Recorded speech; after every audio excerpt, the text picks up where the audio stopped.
علامہ اقبال یعنی ایک ایسا شاعر جس نے اسلام کو شاعری کے قالب میں ڈال دیا۔ اپنے وقت کے سبھی شاعروں کی طرح اقبال نے بھی اپنی شاعری کا آغاز غزل سے کیا،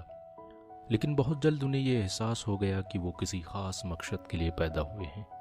اور اسی فکر و فلسفے نے ان کا رخ نظم نگاری کی طرف موڑ دیا۔ علامہ اقبال کی نظم نگاری کو دو حصوں میں تقسیم کیا جا سکتا ہے،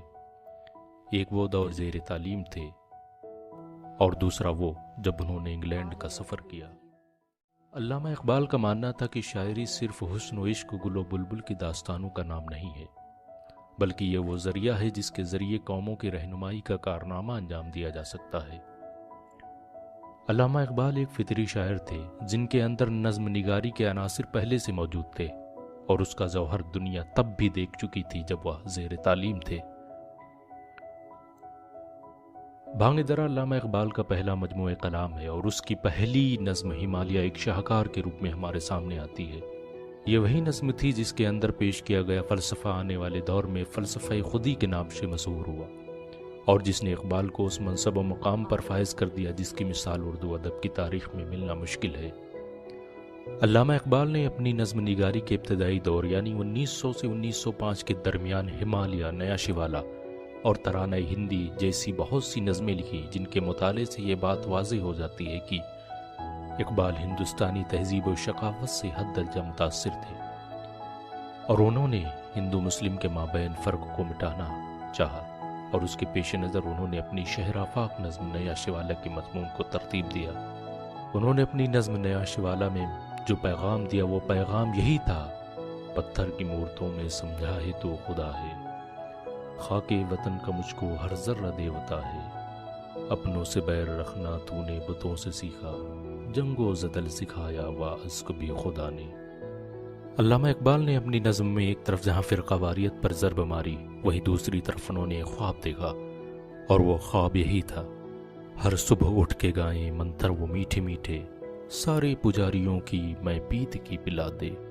شکتی بھی شانتی بھی بھکتوں کی گیت میں ہے، دھرتی کے باسیوں کی مکتی پریت میں ہے۔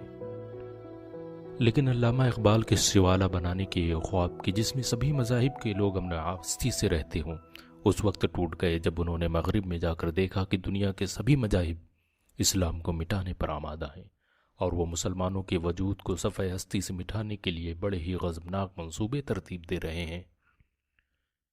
انگلینڈ کے سفر نے اقبال کی زندگی میں وہ انقلاب برپا کیا کہ ان کے فکر و فلسفے میں بھی تبدیلی پیدا ہو گئی،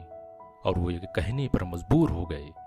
خودی کا سر نہاں لا الہ الا اللہ۔ انگلینڈ سے واپسی کے بعد علامہ اقبال نے اپنی نظم نگاری کے ذریعے مسلمانوں کو بیدار کرنے اور ان کے اس دور کو واپس لانے کی کوششیں کرنی شروع کر دی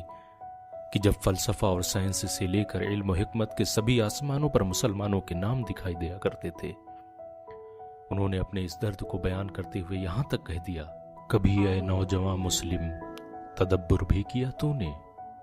وہ کیا گردوں تھکی تو جس کا ہے ٹوٹا ہوا تارا، تجھے اس قوم نے پالا ہے آگوں سے محبت میں،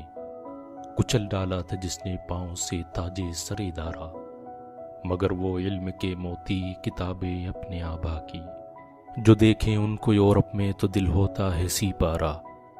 اقبال کا ماننا تھا کہ یورپ آج جن بنیادوں پر ترقی کر رہا ہے اور جس سائنس و فلسفے کو اپنا بتانے پر لگا ہوا ہے، وہ کبھی مسلمانوں کی میراث ہوا کرتی تھی، اور اس کی مثال اس سے زیادہ اور کیا ہوگی کہ مسلمانوں کے ذریعے فلسفہ اور سائنس پر لکھی گئی لاکھوں کتابیں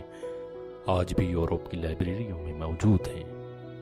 مسلمانوں کو بیدار کرنے کے مقاصد سے علامہ اقبال نے نظم نگاری کو ایک وسیلے کے طور پر استعمال کیا۔ وہ کہا کرتے تھے کہ شاعری کبھی میرا پسندیدہ شغل نہیں رہا، لیکن میں شاعری اس وجہ سے کرتا ہوں کہ میں مسلمانوں تک اپنی بات کو پہنچا کر اسے خواب غفلت سے جگا سکوں۔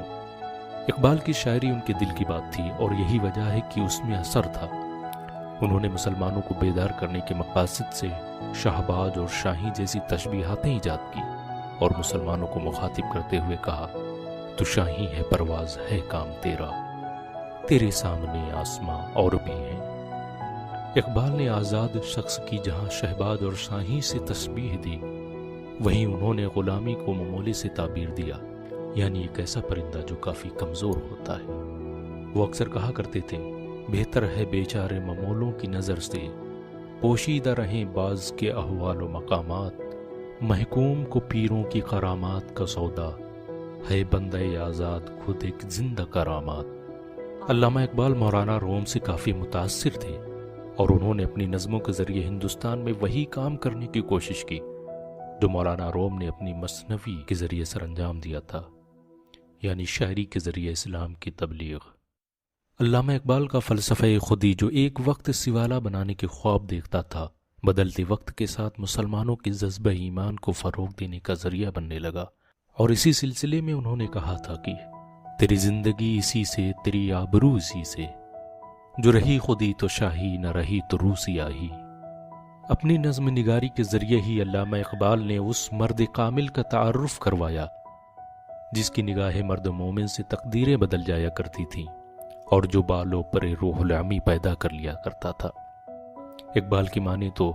مرد خدا کا عمل عشق سے صاحب فروغ،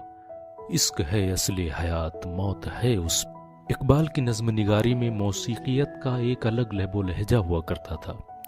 اور اس کی مثال ان کی شہر آفاق نظم مسجد قرطبہ میں جا نظر آتی ہے، جس میں انہوں نے وہ نغمہ حیات چھیڑا ہے کہ جس کی وجدانی کیفیت میں آج بھی ان کے درد کی بازگشت سنی جا سکتی ہے۔ اقبال مسجد قرطبہ پر نظم نہیں لکھ رہے تھے، بلکہ وہ مسلمانوں کی جاہ و جلال کی تاریخ بیان کر رہے تھے اور کہہ رہے تھے، آج بھی ہو جو براہیم کا ایماں پیدا، آگ کر سکتی ہے انداز گلستاں پیدا۔